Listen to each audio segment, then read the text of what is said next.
Welcome back, everybody. So we are going to continue the discussion of Hadoop. So I was basically telling you that Hadoop is the open source version of what Google did before. So this is, again, what Google is calling it, but this is proprietary, and this is the open source version. And in fact, this is going to be the menu for the coming weeks, right? We're going to study HDFS now. HBase is coming soon, and MapReduce is coming too in a couple of weeks, right? So we will do everything. I wanted, however, to just, because people asked during the break, so to really re-explain this thing. I'm going to use an analogy to make you understand this, that I think is also going to make you understand the block size of HDFS that I'll come back later. Many of you probably downloaded, let's say, either many files from a server, like you connect via, let's say, a copy via SSH, right, over the network of, let's say, 1,000 files or 10,000 files, or maybe you copy a directory to a new location on your file system. Now it's a bad example because if you do it on some operating systems, it's actually instant because now they optimize it. But before it was instant and it was actually copying the whole thing. Has anybody of you noticed that when it shows the progress bar of copying all of the files, it's not linear. It's sometimes it accelerates and then you see, okay, it's making progress, 1 megabytes, 2 megabytes, 3 megabytes. Then it starts stopping. And then you start seeing the number of files that increases. And then the number of files stop increasing. And then it again has more megabytes that increase. Who experienced that, right? That it's not linear. And why do you think that is not linear?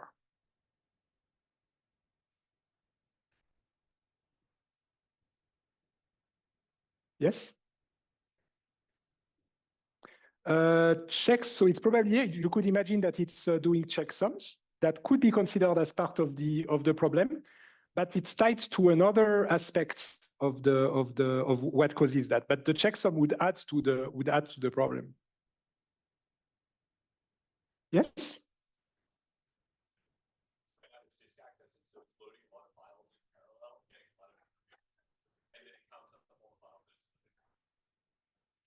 So you could imagine, so basically you're thinking at the hardware level, right? So the idea that it would optimize things with some access patterns on disk. I could imagine that this is done because I think that in the latest evolutions of hard drives, they try to access the disk in a more optimized way. But there is an explanation that is even simpler than this one, even simpler at the high level. But you're correct. This could also explain some of the aspects bringing unpredictability or undeterminism into the mix. Can you think of something else even simpler than that? Yes?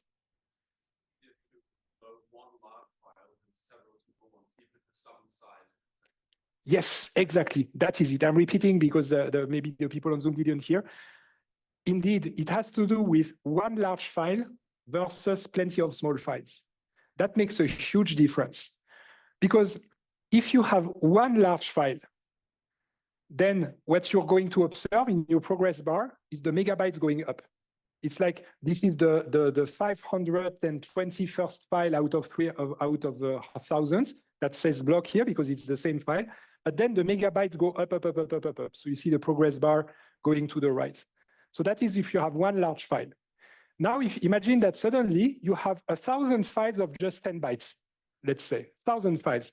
And what's going to happen is that the megabytes is going to then stay blocked when you have plenty of small files, but the number of files is going to now be incremented while the number of bytes stays identical. Why is that? That suddenly the number of megabytes per second is no longer that high. Yes? Well, this is made for block reads of larger segments. So you keep jumping around this individual files to be much slower. That's exactly the idea indeed, but the words you would use is on the screen. Exactly. So it has to do with throughput and latency. Basically, what happens is that if you're reading one large file, and that's exactly as you say, the blocks are going to be next to each other on the disk, except if it's fragmented, but I'm not going there. But basically, it's going to read through the file contiguously, and then the bits just flow. So you're experiencing throughput. But if you have plenty of small files, in between every file, you're going to have latency because the files might be at multiple locations and so on. So it's going from file to file. And what's happening is that there's latency until it starts with the file. And then the file is so small that the bits flow instantly. And then you go to the next file, and then you wait again forever in comparison to the bits forever until this happens because the head of the disk is moving again and the disk is rotating. And then you start letting the data flow. Again, there's so little data that it's instant. So do you see that in that second case, the bottleneck is latency? You spend your time waiting, right? The throughput, the moments in time where you actually let data flow it's rare, right? When you have many small files. Who sees that? Who has this intuition? Right. Okay. So one very large file, the latency is negligible compared to the time where the data flows. So it's the throughput, it's throughput bound. When you have plenty of small files, you spend more time waiting for every file one after the other than you actually spend sending the bits over. That is the intuition. And what I'm saying for HDFS is that we would like to be throughput bound, meaning that we want data to flow. We do not want to be waiting because of latency the whole time. That's the idea. Yes? Do you know of any maybe optimization if we need to load a large amount of files so that the process first like sorts it so that it goes, let's say, along the disk linearly instead of jumping? Is that usually done? So there are optimizations. Like for example, I think in Apple, what Apple did is that now they don't even bother copying anything. They just point to where it was, and that's instant when you copy a whole directory. There is another optimization that makes sense when you send data to a server. What would you do if you have a million small files that you need to send to a server? What do you do to avoid the latency? Yes? Exactly. You zip it, then you get a single large file, you ship it over the network, no latency because you spend your time just sending the bits, it's a large file, and then you unzip it on the other side. That's exactly it. That is another optimization that you can do. Right? Did I answer your question? Awesome. So I wanted to give you this intuition because it's very important, because in HDFS, this is exactly the sort of things that constrain our system. All right. Okay, so you can see this is the golden age of the evolution of this system. Started in the 2000s and then I would say matured in the middle of the 2010s. So it started, this is the number of computers in the cluster, a few hundreds at first, then went all the way to the latest known number is 42,000, a round number, and then 100,000 is believed to be the case. Again, you reach the capacity of a data center when you arrive there, number of machines. Here you would be at 600 petabytes, but this number is not public. It's only rumors, so we don't really know. The latest official number is of 2011, right? But you already stored plus 100 plus petabytes on one file system, HDFS, on 42,000 machines. Imagine your data center with racks all over the place across multiple rooms, and you have 42,000 servers that store the data, right? To give you the orders of magnitude. Okay, and now we basically run out of place in the data center because, again, as I said, 100,000 is kind of a hard limit because of cooling electricity. That's okay. We can have thousands of data centers. This is kind of the approach now that is taken by companies. All right. Okay. So that was only the introduction, actually, because I only gave you the high-level overview. But now I'm going to get into the technical details. What I'm going to do is very similar to what I did for Dynamo. I'm going to do it in two parts, the logical part and then the physical part. This is, I think, the best way to learn, and it's also a reminder of data in the pen tense, right? So this is exactly the same idea. I'm going to start with the model, how it works on the logical level, and then we'll look at the implementation. Right? This implementation is known, so that I can show you. So the logical model, I can compare it to object storage in S3. So the idea is that in S3, we had this. There was the bucket ID and the object ID in here, and then the objects. But here, we have a file hierarchy. So it means in HDFS, we do have directories and files like this. So this is the way to go. It's a real file system.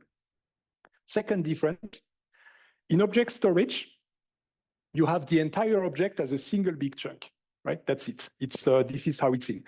There are ways in the API to upload it into multiple parts and then glue them together into a single chunk at the end, but that's an API thing. It's not part of the internal storage, or at least not that we know of.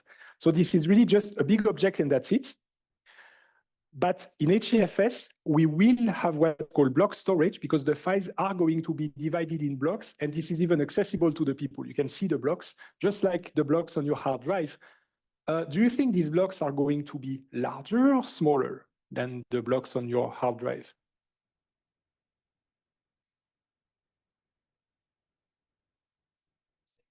Maybe the same? So let's do a poll in the audience. Who would think that these blocks are roughly the same size as on your laptop? Higher, so that I can see. Okay. Who thinks they would be smaller? Okay, a few raised hands. Who thinks they would be larger? Ah, we have a majority here, it seems, right? And indeed, they are larger. And I'm going to give you the intuition of why they are larger. It has to do with throughput and latency again. But I already said 2 words here. I said chunk, I said block, and I even said part, I think, for uploading. In fact, these are words that kind of mean the same thing, but it depends on the context in which you use them. So chunk, split, shard, partition, block, there's many, it's basically all ways to designate the same thing. Now, when you create a product, you just name it based on your preference. So we'll see that in Google, they call these chunks. 1, 2, 3, they call them chunks. In HDFS, we call them blocks. It's really the same thing. We'll see that in the coming weeks, we'll use the word split, shard, partition, and so on. Don't worry too much. Just try to remember what is used in what context, right? They all mean the same thing. But if you talk to people about HDFS and you call that a split, you will just confuse people, even though technically it's not incorrect. But so in HDFS, people call these blocks. In the Google file system, they call them chunks, and so on. All right?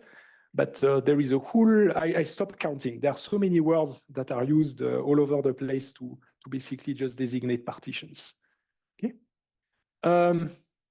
The reason we do that has to do with parallelism, by the way. So what does HDFS look like on the high level? It's going to be so simple that it fits on a slide. So on the high level, we have a hierarchy of directories and files, and every file is basically made of a sequence of blocks, period. That's the model of HDFS. Who understands this? Right? That's simple. It's the beauty of data independence. And when you have a model that is simple like that, you expose it to the user, and then you deal with the physical implementation. The user doesn't need to deal with this. So this is HDFS. In fact, the model isn't that different from what you have on the laptop for the local file systems. Okay, so that's it. Take a snapshot, mental snapshot of this. This is the HDFS model.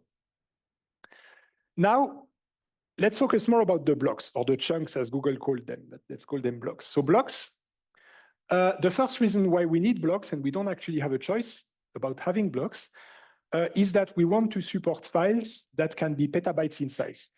You know that a petabyte doesn't fit on any laptop to date, right? So the largest drives we have are like 30 terabytes maybe, but not more than that. So we anyway know we are going to have to cut it into slices or partitions or chunks or shards or splits or whatever, into blocks, to basically at least split it over multiple machines, right? And second, we want to have a simpler level of abstraction in order to deal with the data. And here we already have MapReduce and Spark in mind when we do that. I see a raised hand over there. Maybe we can bring the microphone. It's for the people on Zoom so that they can hear what you say. Yeah. I was just wondering, what kind of file is like petabytes? Because like I cannot think of any real life example of such big thing. It's basically collected data. So imagine the data accumulated by CERN when you run collisions at the LHC, right? And you let protons collide. The quantity of data that is produced is actually so massive that they cannot even store it instantly. They already have to filter out data at the moment that this is made. And then you could append, you could create a file that has this size. Now that's only half of the answer. because then there is what you can do and what you do in practice. And in practice, it is actually not very common to have a single file of 1 petabyte. What people will do is rather that they will have 100 files of 10 terabytes, for example, or 1,000 files of 1 terabyte. Right?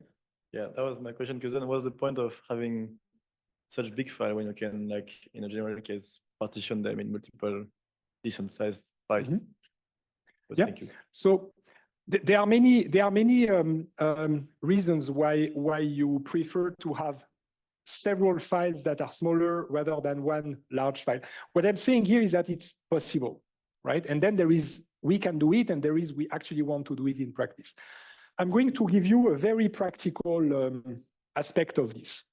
Imagine that you have data that you downloaded from the internet to your laptop and you want to put it on S3.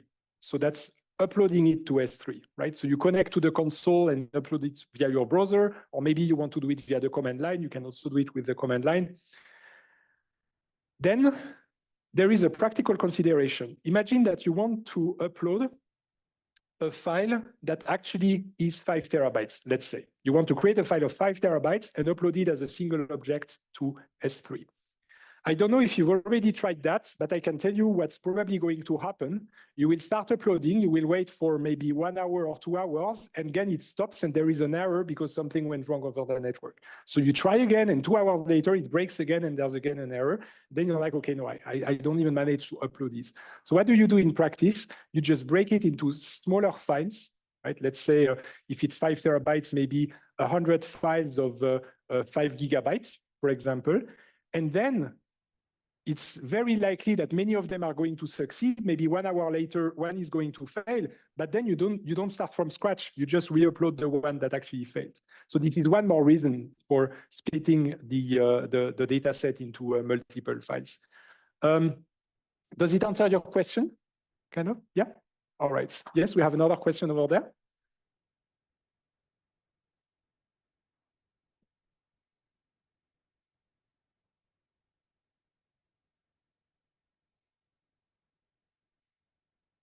Why do we need this then? And why don't we just split it up into smaller chunks and store it in, like, let's say S3? You can indeed do it. So now you're contrasting with S3. So it is indeed possible to take this file and to split it into, let's say it's 1 petabyte. So let's make it 1,000 files of 1 terabyte. Then you can put them on S3, right? You can do it. That will work. And you can even use MapReduce and Spark over S3, right? So it's absolutely compatible with S3. A distributed file system is an alternate design to S3, and it has pros and cons, right? There are things that are nice with S3, and there are things that are nicer with HDFS. So I can give you a few examples of the cases in which HDFS can make sense. We will see it especially with MapReduce. So basically, with HDFS, it's your machines, right? Maybe you rent them from Amazon, but it's your machines. You control the machines. What's going to happen is that on the same machines, you have the process that is taking care of HDFS, where the data is stored, and you also have the process that are running your query on the same machine where the data is stored. That means that the query is very close to the data. And when the query is very close to the data, that makes it so much faster. If you use S3, you will have a bit more disconnection because the computers on which S3 is running and stored are not the same machines on which you would run MapReduce and Spark. So it would work. You could still query data in parallel on S3, but it's going to be slower because you don't have the collocation of the data with the query, right? So that would be one example of argument in favor of HDFS rather than S3, right? What stops me of just implementing S3 on my own machines? You can't, because S3 belongs to Amazon. It's proprietary, and they will not give it to you. It's basically that simple. It's cloud storage. Okay. Right? HDFS, it's open source. You can download it. You can install it on your own machines. Right? Does it make sense? Okay. Yes. Kind of. It's kind of is also okay as an answer, right? Means I can explain more, and maybe also during the semester I can continue to explain this, right? Okay. So maybe I can insist on this. S3 and HDFS are two perfectly fine storage layers that both work with Spark and MapReduce and so on. They both work with it. S3 is a cloud service that is just hosted worldwide by Amazon. HDFS is something you install on your own cluster, possibly rent it from Amazon, and you control your own machines and you can collocate the query and the data. That's the idea, right? Also, to get back to your question, Amazon also has services that are alternatives to Spark and MapReduce, and I strongly suspect they optimize them to optimize collocation with S3 in one way or the other, right? So it also makes sense in this way, right? It's very good to question these things, right? To always double check everything and criticize, right? So basically, what there is to retain in here is in HDFS, we can have files that are larger than 5 terabytes. We can have files that are actually larger than a single machine. So this is possible. In practice, you will want to consider having more files of a smaller size, right? But what is very important to understand is that there are two levels. There is having many files of some size, and there is a second level with the files being cut into blocks, right? And the fact that a file is cut into blocks means that the difference of performance between having a single file that is petabytes sized or 1,000 files that are terabyte sized, there's no difference in performance. Why? Because in the end, it's anyway going to be cut in blocks, both of them. So this is why it doesn't actually change much in practice. Does it make sense? No questions? Other questions? Okay. I'll continue. When I give you the size of the block, you will also get more intuition over this. What I want to develop is your intuition. So the idea of the blocks is that you have all your files that don't have any limitation of size, and these files are going to be divided into these blocks. So the ones that I showed you here and here. So if you have a single machine that's all stored on the same disk, what's going to happen is that you have a cluster of machines, many machines. In that case, I put 8 machines, let's say. And what you do is you spread the block over these 8 machines. And the blocks are small enough that they can actually be spread, right? You can see them as atoms in the realm of HDFS, right? And you spread the block all over the cluster. Now, I already asked you as an order of magnitudes. So larger or smaller than file system. So your laptop is going to be 4 kilobytes. The relational database is between 4 kilobytes, 32 kilobytes. So they like to create virtual blocks that are larger than the physical blocks, but it's still the same order of magnitude. Now, the distributed file system, it's larger. So we've already said it's larger, the size of the block. What do you think is the size of a block in HDFS? What would you say?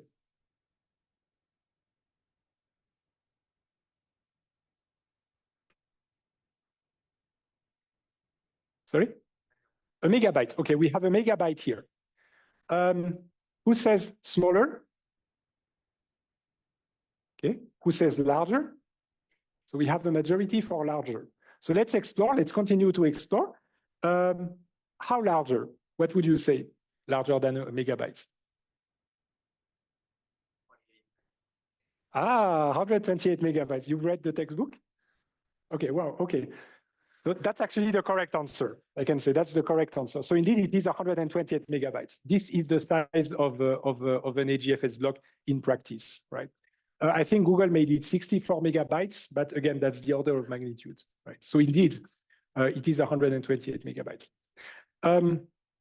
Now, let me give you an intuition of why we have this difference between what you do on a local drive and on a file system. On a local drive, the data flow, when you read the data from disk, is within your laptop. right? The drive is connected to the motherboard and to the rest, and then you read. You have the head moving and mechanically. So it's basically tied to one hard drive. When you go to a cluster, it's no longer just on a single machine. It's in a data center, so it's already larger in terms of physical distance. It's larger, plus it's connected by network cables. And in fact, this latency throughput thing in a data center is determined by a lot by the network cables, right? In fact, there's two factors. There's the network cables, and then there is the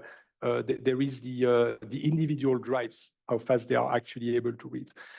But basically, the idea is that if you keep the 4 kilobytes, imagine you can actually do it. You can try if you want as a game. You can install HDFS and set up the block size to 4 kilobytes to see what happens.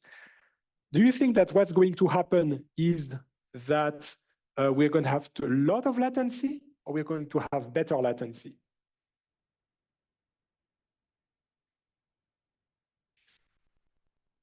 So in fact, if you put it to 4 kilobytes, it's going to have a lot of latency, because you have to really realize that 4 kilobytes shipped over a network cable is very fast, right? And if you have to repeatedly ship 4 kilobytes file over the network cable, it's going to take a lot more time than shipping one zipped file over 128 megabytes with today's network capabilities, right? Who has this intuition already? Right. Okay, so this justifies why you don't have a size smaller than that, right? These days, downloading and uploading 128 megabytes, it's okay, you can do it. You might even do it every day. Like even an OS update, if you download the latest Mac OS, it's like, I don't know, 10 gigabytes, maybe 10 megabytes. It's already more than that. So it's basically large enough that you just don't spend your time waiting for blocks. And it's small enough that you can spread it over the machines. Because let's imagine you go the other direction. You have larger blocks. Let's say, okay, you say my block is going to be 5 terabytes. I'm going to have 5 terabyte blocks. Then what's going to happen is when you spread it over the machines, you might only end up with 1, 2, 3, or 4 blocks per machine, right? That's not efficient at all. So the idea is that you would like a few thousand blocks on each machine, right? And that is basically what this 128 megabytes gives you, is you have a couple of thousand blocks on every machine, right? That's the ideal configuration. Okay? Any more questions? All right. So now if I go back to the remark you made on, why don't we just put it on S3, right? If you put it on HDFS as 5 terabytes, it will cut it into blocks of 120 megabytes. So if you store, let's say a terabyte, now let's do the math. How many blocks are there in 1 terabyte? So 1 terabyte divided by 128 megabytes should be 8,000, right? 8,000. So 8,000 times 128 megabytes give you 1 terabyte. So it means that if you have now 1 petabyte, you would get 8 million blocks spread over the cluster, maybe on a 1,000 machine that spreads well. Or you could store it as 1,000 files of each 1 terabyte, but you anyway also end up with 8 million blocks. So who sees now that it does make a difference? Right, the number of blocks is the same. Who sees that? I don't see a lot of raise hands. Okay. So, but at that point I was on the high level, right? So now we can actually see how it's implemented on the physical level. So now the question is, how do we connect the machines? We have the data center. In the case of the Dynamo, so the key value store, we use the peer-to-peer network where everybody was communicating with everybody like this. But in fact, for HDFS, we use a centralized network, right? Centralized network topology. It's going to be the same for almost everything we do this semester. Now we have many names for that, for all these nodes. So let's just say coordinator and worker, but you will see plenty of more ways to call them in practice. Okay. All right. Now we'll have the same architecture almost every week in every system, and we'll give them names, just like to your pets, right? So let's give them names. In HDFS, the coordinator node is called the name node, and the worker nodes are called data nodes, right? So it is a centralized architecture. And now you probably can already imagine if that system is available or consistent in case of a network partition, because we have a bottleneck here. So do you see that if there is a network partition, you have to become unavailable? You cannot continue like Amazon DB to serve people, because that node here has to be somewhere on one side of the network partition, and the other side won't have any name nodes. So that's going to just become unavailable. Who understands that? Right? So again, the idea is that with a peer-to-peer architecture, it's easier to be to lose consistency and remain available. But with a centralized architecture like that, you cannot remain available, right? So you are consistent. Okay. Now here's what's going to happen with our architecture. So we have the name nodes and all the data nodes. Now we want to store a file. It could be a petabyte file, or it could be one of the terabyte files if you decide to split it in 1,000 terabyte files. So we take the file, we cut it into these 128 megabyte chunks, right? So as many as needed by the file. And then we store these chunks on the machines. But we store them 3 times. Every one of these is going to be put on 3 different machines. Why? Because if there's a crash, we don't lose the data. Imagine that computer crashes, that's fine. We still have a copy here and a copy there, right? So we take every one of these chunks or blocks and put them on 3 different machines. If you don't like 3, if the data is very important to you and you want more than that, you can modify. There's a way to configure the system to have more replication or less replication. Okay? So this is pretty much how it's stored, right? So you have a file, you divide it into chunks, and then you spread the chunks, each one 3 times, all over your cluster. Okay? Who understands this? All right, very good. Now, a direct consequence of this, and this is a question that gets asked regularly, is can we use on these computers a RAID system? You know, redundant array of inexpensive disks, right? Who heard of RAID? Right? Okay. We don't need them here. The reason we don't need them here is that we already have redundancy with the HDFS architecture because we spread it over machines. So RAID would basically be redundant, right? You would be replicating more times than necessary. All right. So what we have on the machine is just normal drives that we have there. Okay. And then what we have is plenty of clients. So these are the users of the system. These are the machines here. And they will primarily connect to the name node as the first point of contact in order to do something like create a file, read a file, write a file, list the contents of a directory. And then they will go to the data nodes. Now you have noticed one thing is the data is only here on the data nodes. This is why they're called data nodes. There is absolutely no data in there. There's just meta information that I will show you, but the data is really just on the name nodes. The system is implemented using Java, so the virtual machine, and it's interoperable with many other systems because it has a REST API too. So as soon as you have a REST API, you can basically make it work with any other programming languages, right? Let's dive a little bit more into it, right? To go into the details. So let's look at the name nodes. So the name node is basically the brain of the whole system, right? It's basically collecting all the requests and has meta information. So what does it have? The first thing that it has is the file namespace. What I mean with this is the directory structure. All the names of the directories and what is with what directory and the names of the files. It also has access control. In fact, it's very similar to what you have in a local system, like very close to POSIX, right? In terms of user, group, and others, you know, in terms of read, write, and so on. So you do have that kind of access control here. So it has the whole file namespace, but not the content of the files, just the names of the files and the metadata. The second thing is that it has a mapping from each file name, to the blocks, more precisely to block IDs, because again, the blocks are not there. It's the block IDs, right? So I used colors instead of the block IDs, but this is basically the ID, right? So we have inside directory dir file1 that has 2 blocks, green and blue, and file2, black, purple, orange, red, and file3 has a single block, right? So we have a mapping. That allows us to reconstruct the whole file because we know in what order the blocks have to be assembled and we know what blocks have to be reassembled. And finally, it also keeps track of the block locations. If everything went well, there should be 3 locations for every block, right? But it could be that there's a crash, so there's going to be only 2, or at some point, maybe too many of them, right? But it keeps track of the block locations.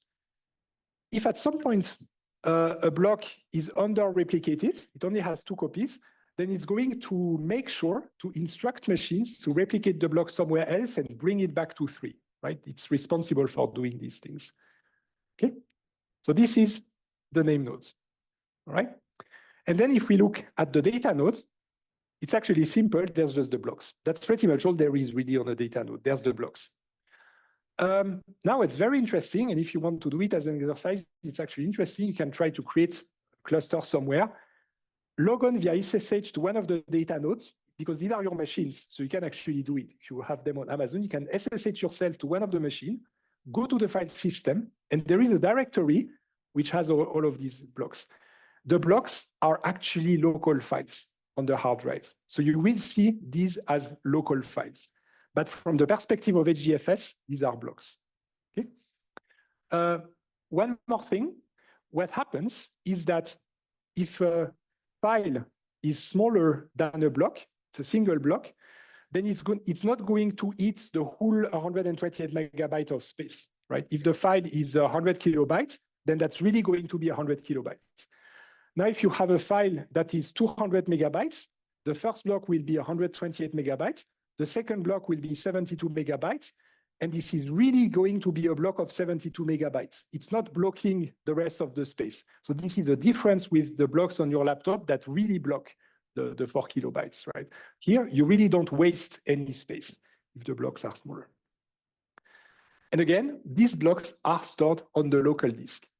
This is an instance of data independence. We basically have on the physical layer, you log on to the machine, you see files. On the logical layer, you see them as blocks, right? So this is, again, a matter of at what level of abstraction are you located, right? All right. So then what happens is that the servers are going to monitor the hard drives.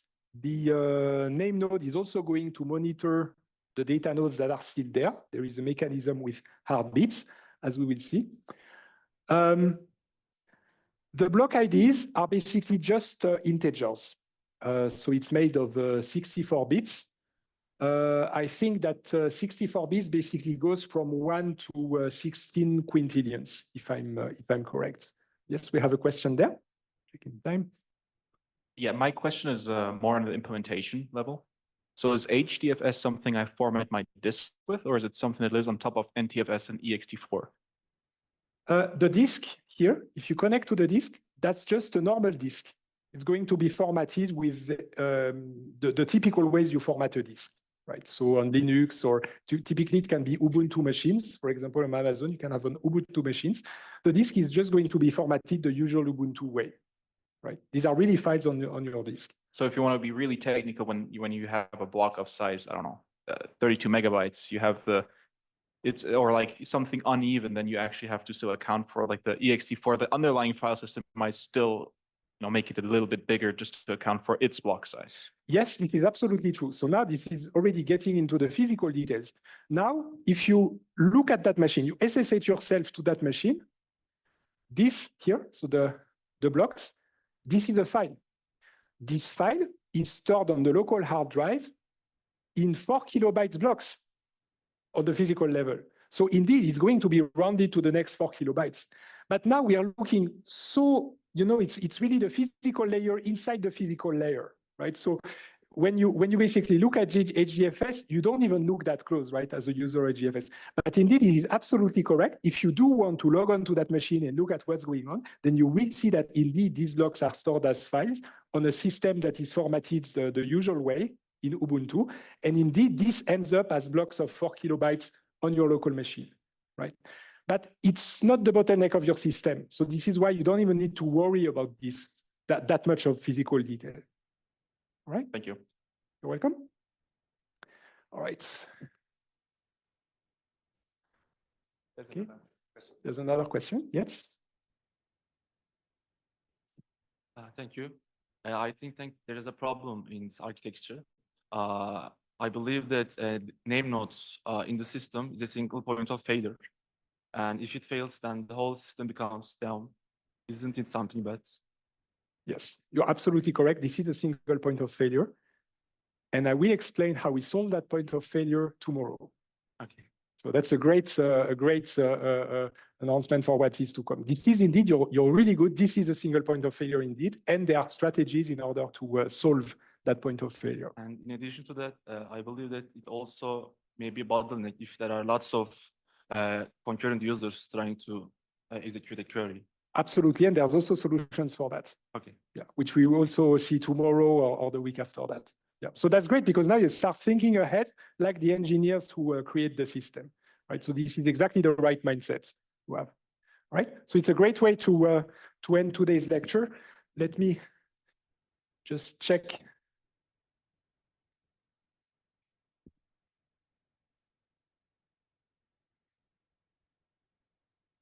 Oh, I don't have the, if you give me just, I managed to break the system. What is going on? Okay, so I'm going to, let me take this one. I have a few more minutes before it ends. So let me, that's why it's not the right one. Big data, big data, big data. That's the 1st of October. Let me take this one and set it on Tuesday, like this, at the 1st of October. And there we have it. So now I can ask you. Just want to make sure there was a couple of questions. I sensed a bit less reaction in the room when I asked if everybody was following. So it's very important for me to really check and see if I accelerate, if I slow down. So it's very important for me to do that. This is good. So this is above 80% and not so many at 100%. Okay, so this is perfect. So it means you're following. Very good. Do not hesitate. It's okay if you're below 80% and so on.